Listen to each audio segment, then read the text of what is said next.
私のお腹の赤ちゃんの話を。 You are the You are going to make a great single mother.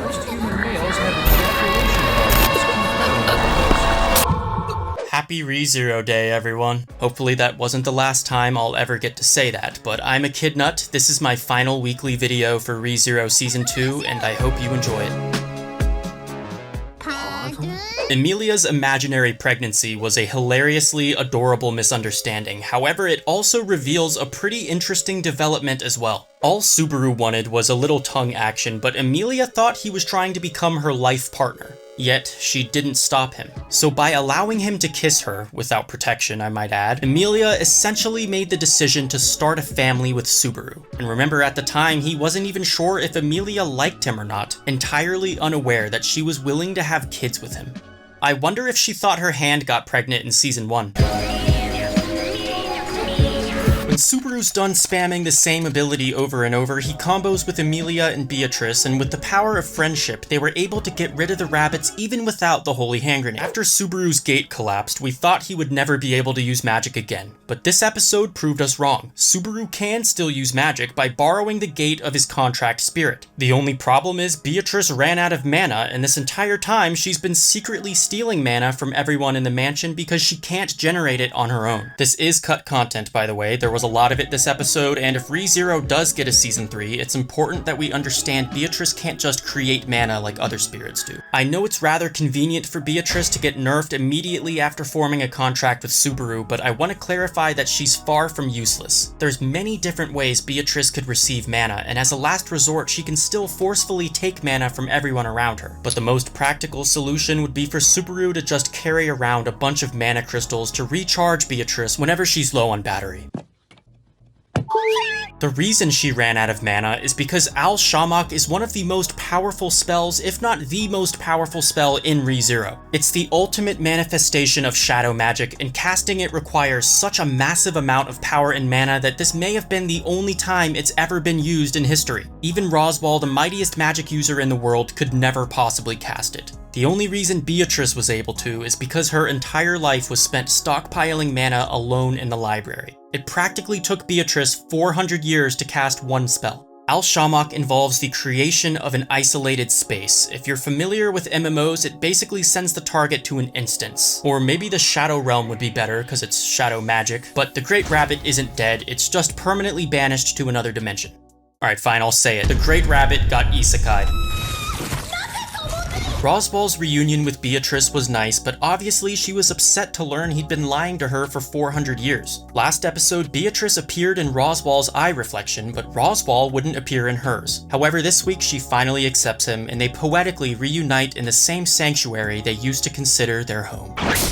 Petra wasn't as forgiving though. A wet towel slapping across Roswaal's face is a visual I'll never forget. Watching everyone take turns beating him was almost as satisfying as the boat from school days. The subtitles might have been a bit confusing, so to put it simply, Roswaal reveals that he secretly formed a contract when he made the bet with Subaru. If Subaru lost and tried to break the bet, his punishment would persist across timelines because the contract was connected to his soul. But despite that, Roswaal increases the pressure for Subaru by promising to ruin the entire timeline should Subaru make even a slight mistake. Pretty passive-aggressive if you ask me, but without his gospel, Roswaal has no choice but to follow Subaru for guidance, so from now on, everything has to be perfect. Even after losing both the gospel and the bet, Roswaal still achieved his objective this season. Didn't happen how he wanted it to, but one way or another, the Sanctuary's liberation allowed him to collect Echidna's remains. I've read many of your comments discussing how Echidna's face was hidden during the flashbacks from when she was alive. Well, finally, I can tell you it's because the Echidna from 400 years ago looks different than the one we're familiar with. Apparently, our Echidna isn't really Echidna, but instead the Witch of Greed. What exactly that means, I don't really know. It sounds oddly similar to the situation with Satella, aside from the two Echidnas having different appearances. That's the one part that doesn't make sense to me, but I'm guessing there wasn't literally two separate Echidnas, but instead something happened that created two different versions of the same Echidna. I think this was the result of something changing after she died, possibly related to how she died. It's hard to say for sure, but if you guys have any thoughts or theories, I'd be happy to read them in the comments. If you want my honest opinion though, 2 echidnas isn't nearly enough. Live echidnas, dead echidnas, possessed lollies, mythical creatures, characters from Sonic, scarfs, figures, animals, I want as many echidnas as possible. The exact number of echidnas in the world should match the number of likes in this video. I apologize in advance for sounding like a salty novel reader, but I was very surprised that they decided to cut my favorite chapter in the entire novel from this episode. It confused me because while most of the season's cut content has been very minimal, for some reason they omitted what was potentially the greatest cliffhanger of all time. I'm going to assume and hope that the reason for this is because they plan on using it in the Season 3 trailer or perhaps the Season 2 director's cut. It would be an unforgivable mistake to not adapt the very last chapter of the Sanctuary arc, and I do have faith that White Fox wouldn't be so foolish. So because I'm expecting to see this scene in the future, I'm not going to spoil it in this video. However, I would like to talk about it in a separate video, probably later this week. If that's something you're interested in seeing, make sure you subscribe to be notified when it happens.